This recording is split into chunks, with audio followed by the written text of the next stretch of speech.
بسم الله الرحمن الرحيم الحمد لله رب العالمين والصلاة والسلام على سيد الأولين والآخرين نبينا محمد وعلى آله وصحبه أجمعين أما بعد هل كان وحن كسو قدبنا 10 كاني لباطني أفراد فهم كثيرا النبي عليه الصلاة والسلام وحن كسو جرني بيعة لديه جرى بيعة العقبة iyo axdigii ay asxaabtu nabiga la galeen ee labaad waxaan soo sheegnay nabiga calayhi salaatu wasalaam inay ansaari yiraahdeen waxaan ka difaaci doonaa cid kasta oo aan ka difaaci doono dumarkeena iyo caruurteena iyo hantideena halkaas markii la marayo ka bacdi asxaabigii la dhihi jiray abulhaytham bin tayhaan ayaa nabiga wuxuu ku yidhi calayhi salaatu wasalaam yaa rasuula allah ina baynana wa bayna arijaali xibaala annaga iyo qolada leeraada yahuud waxaana dhex yaalla xiriir iyo isbahaysi wa inaa qaaticuuha annaguna haddii aan adiga xiriir kula yeelano ayagu waa aan goynaynaa fahal casayta in naxnu facalnaa dalika huma adharaka allah an tarjica ilaa qowmika watadacna ma dhici kartaa markii aan sidaas samayno oo aan ciddii adiga kaa soo hartoo dhan goyno oo cadowgaagoo dhan aan ka tagno ee adiga ku raacno hadhow haddii ilaahay awood uu kuu yeelo inaad tolkaaga usoo laabatid annaga naga tagtid oo dadkii markii hore aan goynay halkaas collayta nagaga bilaabaan taasi ma dhici kartaa huu yidhi markaas ayaa nabigu calayhi salaatu wasalaam uu dhoolla caddeeyey qosalka nabigu ma ahayn qahqah iyo qaylo la qayliyo dhoolla caddayn ayuu ahaa sayidun dixkuhu tabasumu walmashyu huwayna wa nawmuhu ikfaa raxmatun kulluhu wa casmun wa xasmun wa waqaarun wa cismatun wa xayaa markuu dhoolla caddeeyey wuxuu yihi nabigu calayhi salaatu wasalaam bal iddamu addam waalhadmu alhadm ana minkum wa antum minii uxaaribu man xaarabtum wa usaalimu man saalamtum wuxuu yidhi nabigu calayhi salaatu wasalaam dhiiggeenna waa isyeelanayaa ciddii dhiig laga xambaarayo inta dhiig laga galo la diyeynayo ciddii maaragtay aan xaq u lahayn in diyo la siiyo dhiiggeeda la tuurayo kulli anigu micigeenna ayaan ahay anigu adinka ayaan inka mid ahay adinkuna aniga ayaad iga mid tihiin ciddii aada la dagaashaanna waan la dagaalamayaa ciddaad xiriirisaanna waan xiriirinayaa huu yiri nabigu calayhi salaatu wasalaam ood la heshiisaan intaas ayuu nabigu ku yidhi calayhi salaatu wasalaam marka ha ka cabsan inuu yidhi markaan awood yeesho in aan idin naco inka tago oo dadkayga aan usoo noqdo ha ka yaabin inuu yidhi nabigu calayhi salaatu wasalaam ka bacdi baycadii iyo axdigii ayaa bilowday marka waa la adkeeyey shuruuddeedii iyo waxeedii oo dhan markii la sheegay ayaa laba nin ee ree ansaara ayaa istaagay oo doonaya inaan nimanka leera ansaare aysan axdigaas ay nabiga la galayaan inaysan fududaysan marka si ay u hubiyaan ansaari waxa ay aaminsan yihiin ayaa maaragtay waxaa hadlay markii hore markay beecadii ku tala galeen asxaabigii la dhihi jiray alcabaas binu cubaada binu nadlah ayaa hadlay markaas ayaa wuxuu yidhi hal tadruuna calaama tubaayicuun hada arajul ma garanaysaan waxa aad ninkan kula mubaayaconaysaan oo axdiga kula galaysaan ree ansaarow axdiga ma iskala galaysaan nabiga calayhi salaatu wasalaam mase waad garanaysaan waxa aad axdiga iyo ballanta kula galaysaan markaas ayay yidhaahdeen nacam waan garanaynaa marka si uu ugu sii caddeeyo ayuu wuxuu yidhi inakum tubaayicuunahu calaa xarbi alaxmari waalaswad min annaas nabiga waxa aad hadda kula ballamaysaan waxa weeye inaad dadka dhan la dagaalantaan cid madow iyo caddaanba inaad la dagaalantaan waayo waxaa hadda ballanta ku qaadaysaan maxaa yeelay madow iyo caddaanba diin ma rabaan nabiga way ka soo horjeedaan marka cid kastoo nabi maxamed ka soo horjeeda inaad la dagaalantaan oo ku jihaadaan ayaa haddaba ballan qaadaysaana ogaada ayuu yihi nabigu uu yihi sacad bin cubaada alcabaas bin cubaada markaasu wuxuu daba dhigay fain kuntum tarawna anakum idaa nahakad amwaalakum musiiba wa ashraafakum qatla aslamtumuuhu fa min alaan wuxuu yihi horta dagaalaad diyaar u tihiin haddaba hadda waxaan idiin sheegayaa haddii hadhow markii xoolihiina dhibaata gaarto iyo dadkiina madaxda markii la laayo oo dadkii qabiiladii kaleo inka soo horjeeda ay sukiinba haystaan haddii nabiga hadhow aada dhiibi doontiin oo aada cadowga gacanta u geli doontiin hadda ka leexda hadda tolkiisa ayuu dhex joogaa fa wallaahi in facaltum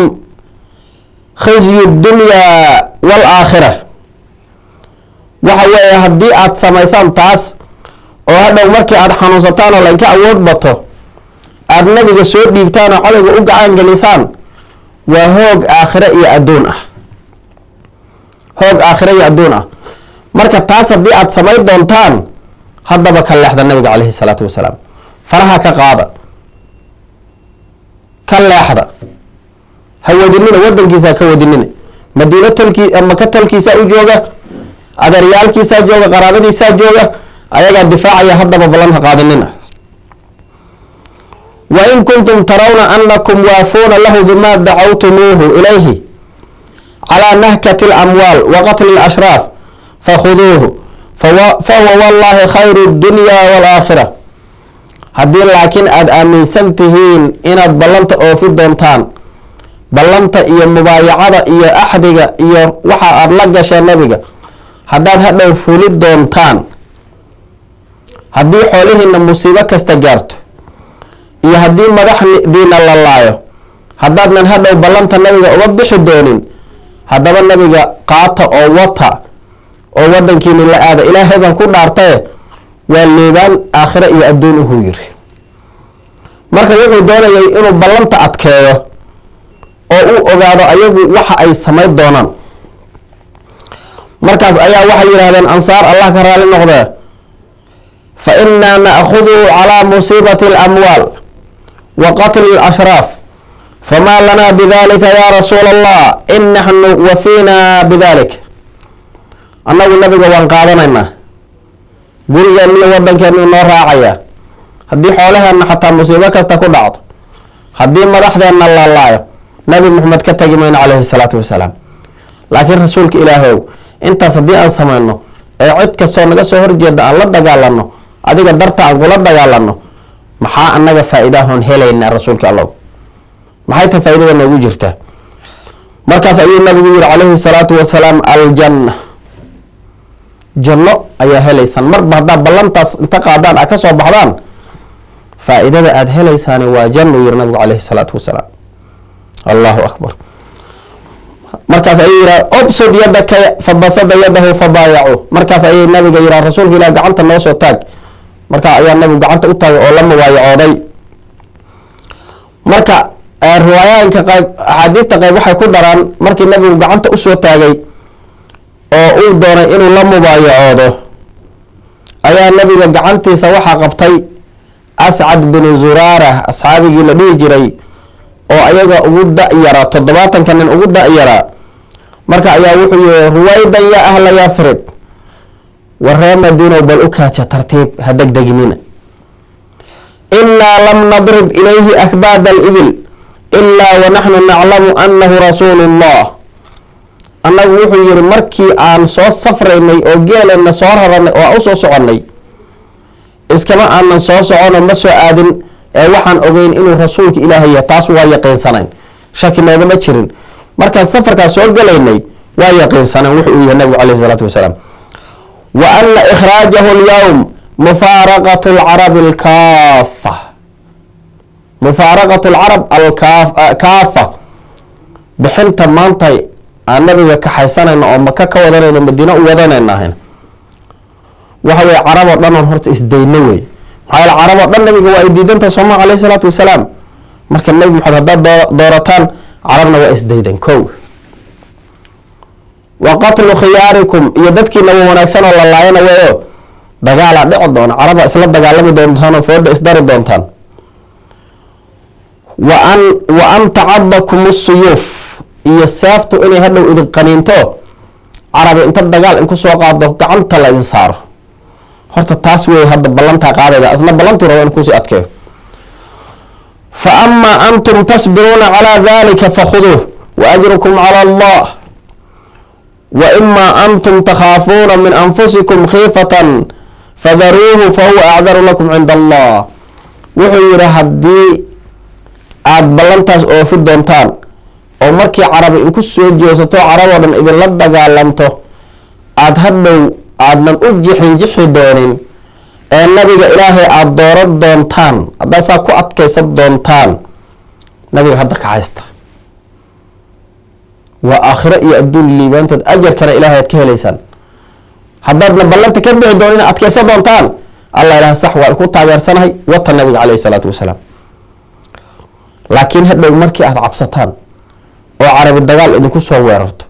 oo dhan kasta qabiiladii carbeed kaga yimaadaan, haddii nabiga aada hadhow gacan geli doontaan oo nabiga aada u dhiibi doontaan cadowgiisa,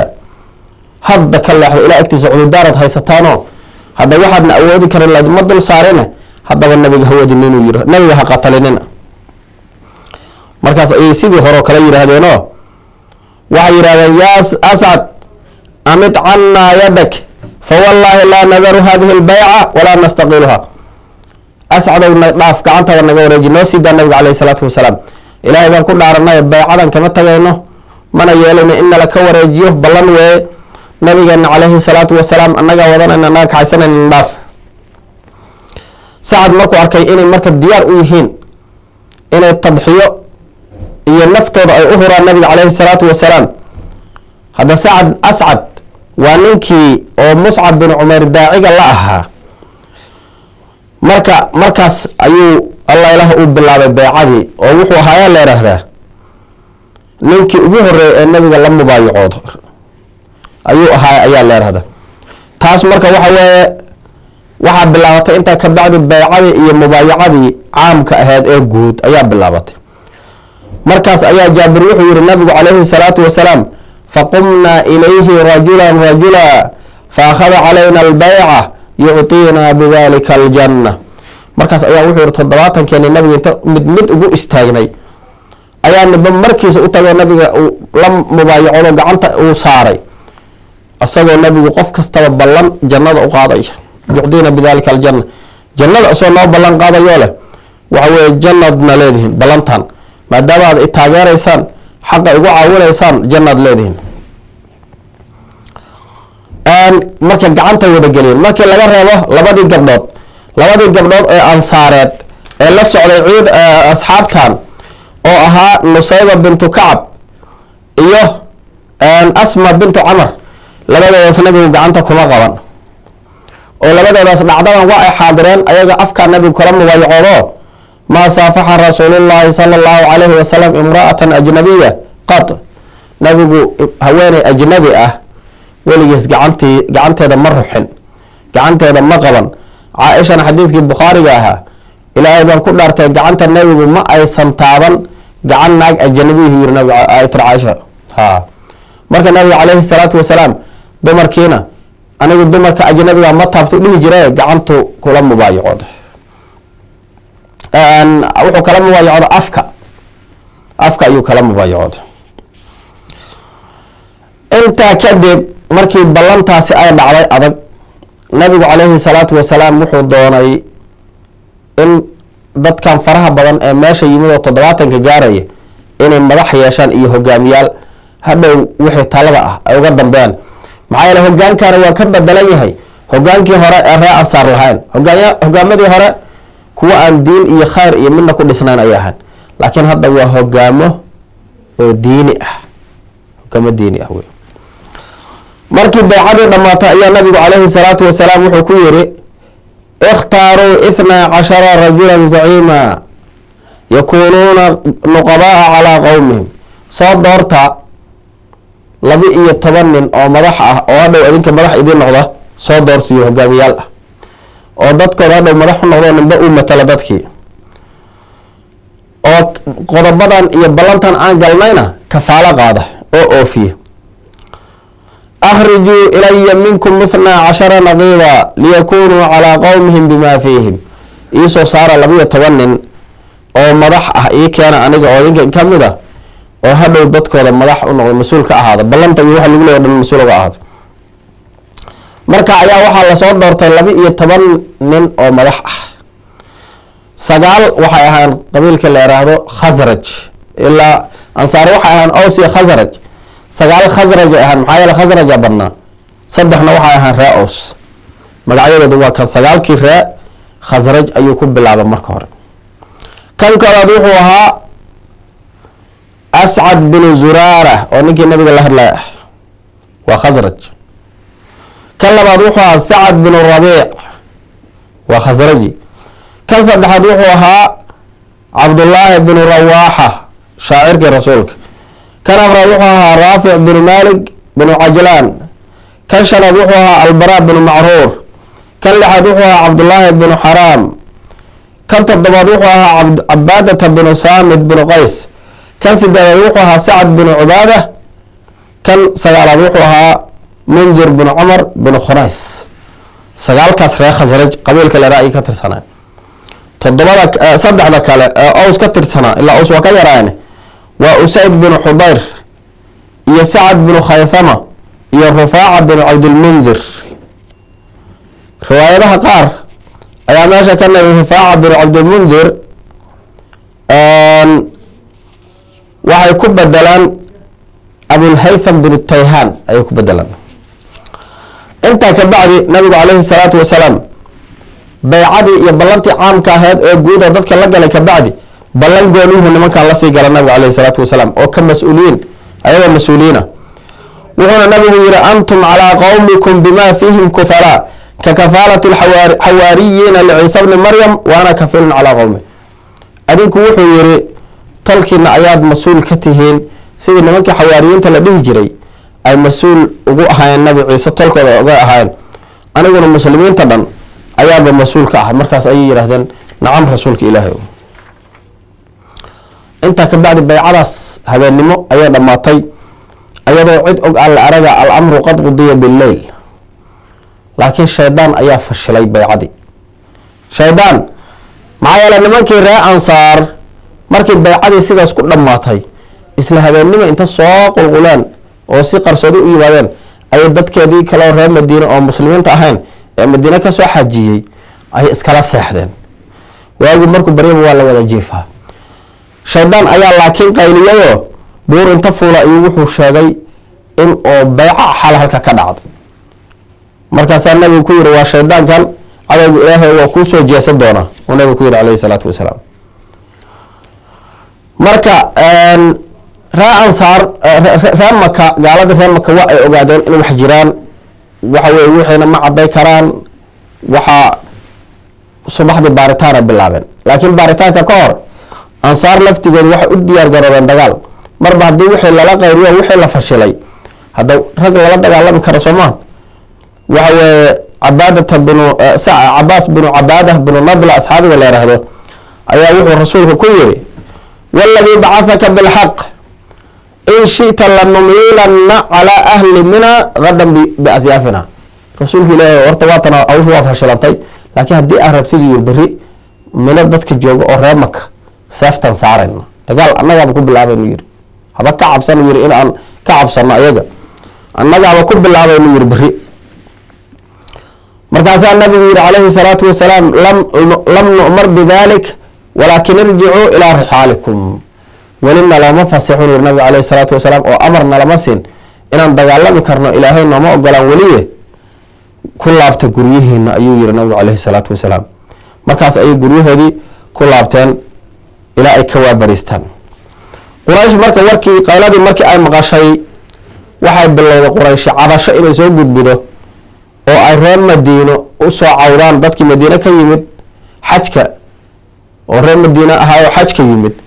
ayay odayaashoodii ayay la hadleen quraysh waxay yidhaaheen saasaa jirta ninkii maxamed ahaa oo aan ku dhibtoonayn ayaa hadda rag adinkan ka mida la shireen waxawey way nagu gacan siinayaan balaayaa nagu dhici doonto qaylo markii intaas ay cabashadaa soo gudbiyeen oo maaragtay ay adkaatay xaaladoodu ay adkaatay waa yidhaha yaa macshar alkhasraj inahu qad balaganaa anakum qad ji'tum ilaa saaxibina hada tastakhrijuunahu min bayni adhurina reer khasrajow waxaana soo gaaray inaa adinku u timaadeen saaxiibkeen oo dhexdeenna ka wadateen oo aada ballan la gasheen inaad nala dagaalantaan annaga ballan asag kula gasheen waa yidha ilaah baan ku dhaaranaye ma jiro qabiil aan ka necabnahay inuu dagaalla dhex maro adinka oo ma jeclin inaan dagaalano annakii adinku marka maxaa arrintaa u samaysanaa reer khasraj waxay yidhaahdeen ayagu hadda war ma hayaan soo maha ayagu maadaama aysan war hayn oo waxaan habeenkii arrintii qad qudiya bilaahi ay dhacday habeennimo la dhameeyey ayaa waxay yidhaahdeen ilaahay baan ku dhaaranay waxaas ashaydan ma jiraan maba jiraan yara warkaas waliba munaafiqiin weyne cabdullaahi bin ubay bin salool ayaa yiri waa baadil warkaas aniga tolkayguna haddii ayba rabaan tala inay gaaraan iyo arrin aniga ima dhaafsiyaan marka hadday waxaas jiraan aniga ayaa la isoo gaarsii laha yiri ya muslimiintuna waa isfiiriyeen niba ninka kaloo fiiriyey aamus ayaa la magan gala shab maxaa yeelay haddii warkaasi banaanka u baxo ayaguna ay rag yar iska yihiin khatarteeda waada marka muslimiintu waa iska aamuseen oo waxa weeye waxaa la yidhi haddii hadalkaa la ogaado khatar wey laakiin kufaaru quraysh ma quusan warkiina waa ka dideen saaxiibadood oo madaxdii reer yathriba ayagoo marka hungoobay oo waxa ay rabeen gaari waayey ayay iska laabteen intaa kadib qurayshi waa ogaadeen runtii oo in mubaayaca dhacday oo ansaar rag ka mid ihi oo ilaa 700 ah macnaha qabiil reer madiine marka ahaa ansaar magacaas ma qaadan weli reer madiino rag ka mid ihi inay nabiga mubaayaco la soo galeen xal ilaa 700 ah quraysh waa ogaadeen maadaama shaydan ula qayliyey marka mar kale ayagoo wixii inay hubaan ay u dhowdahay ayay soo laabteen oo wixii baaraya markaas qurayshi raggii asxaabta ahaa oo galay hawsha ballanta waaba baxeenba qurayshi marka waxay isku dayeen inay eryadaan oo soo qabtaan raggaasba inay gacanta ku soo dhigaan ayay isku dayeen marka waa ay cayrsadeen fardooleydoodii ayay ku cayrsadeen markii ay raacdaysteen oo eryadeen waxa weeye intii badneed way qaban waayeen laakiin waxay ka daba tageen sacad bin cubaada iyo mundir bin camar labadaas nin ayay ka daba tageen waa ay raacdaystaan mundir waa ka baxsaday mundir bin camar waa uu ka fakaday gacan cad ayuu uga baxsaday laakiin sacad ninka la yiraahdo gacanta ayay kusoo dhigeen sacad bin cubaada gacanta ayay kusoo dhigeen markay gacanta kusoo dhigeen waa ay soo qabteen waa ay xirxireen gacnihiisa iyo qoortiisa ayay isku xireen xarig oo maaragtay ugu xirxiraa rarkii u watay ayay ku soo xirxirteen markaas ayay garaaceen ayagoo jiidaya oo maaragtay tinta inta ku dhago soo jiidayay maka soo geliyeen sacad bin cubaada markii ay maka la soo galeen ayaa waxaa arkay mudcim binu cadiy ninkii la dhihi jiray iyo xaarith binu xarb binu umaya markaas ayay ka fujiyeen war sii daa yiraahdeen ninkan maxaa ku haysataan waa ninkan sii daa yiraahdeen maxaa yeelay sacad markii uu madiine joogay ayuu mudcim binu cadiy iyo xaarith binu xarb binu umaya ayuu hantidooda iyo safarkooda u badbaadi jiray magangelyo sii jiray hantidooda iyo safarkooda ayuu magangelyo sii jiro badbaadi jiro uu ilaali jiray maanta marka waa ku qasban yihiin hadday dad waxgalan yihiin oo damiir leeyihiin hataa damiir diiga sabayaalana mid bini aadanimo hadday leeyihiin ninkii xagga ku ilaali jira waa inay maanta u gargaaraan marka war sii daa yidhaah ninka halkaas ayay uga badbaadiyeen marka baycadan la yidhaahdo baycatu alcaqaba athaaniya ama axdigii labaad ee asxaabtu ay nabiga suuban la galeen calayhi salaatu wasalaam waxay ahayd bayco aada iyo aada u cajiib ah bayco muujinaysa iimaanka ay leeyihiin reer ansaar waxay ahayd nasrigii iyo guushii bilowgeedii ayay ahayd oo nabiga calayhi salaatu wasalaam natiijadii oo sanadkii hore oo sanadii 11 markii uu diray ragga yarka uu u diray Madiina sanadaas markii uu diray sanadii kale marata 12 rag kale ay tageen markaan waxa weeye mirihii ayaa soo baxay labadaas beeco 11 iyo 12 mirahoodii ayaa soo baxay marka waa meesha oo ansaar waxyaalaha ilaahay ku fadilay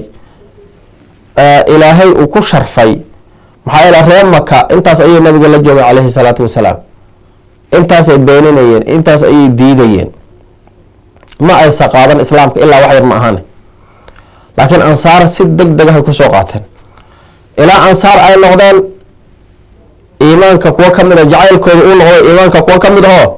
laa yuhibbuhum illa mu'min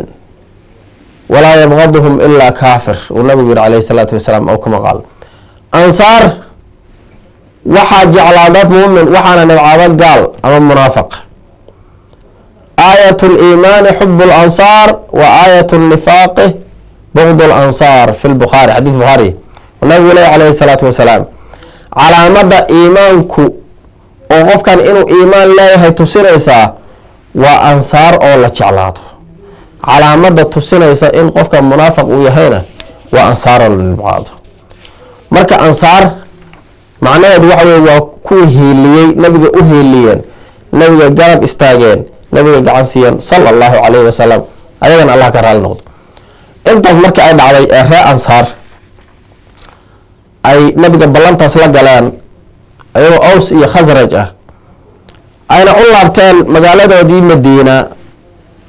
qurayshna ay ogaadeen warkii faafay ee qabiil kale inuu gacan saar la yeeshay nabi maxamed iyo asxaabtiisa qurayshna ay ku war heleen quraysh waxay cadaadis saareen iyo colaad iyo dagaal asxaabtii rasuulka calayhi salaatu wasalaam asxaabta ay cadaadis marka ku qabteen ilaa halkaas ay ka bilaabato hijradii fasaxeedii iyo insha Allah taala 10ka damban uga hadli doono halkaas hijradii ayaa ka bilaabatay iyo bilowgeedii إلهي سبحانه وتعالى هنقول أنفعه نبي محبتي سنة الله نسيه 10 كنا انتهى سيكون والسلام عليكم ورحمة الله تعالى وبركاته.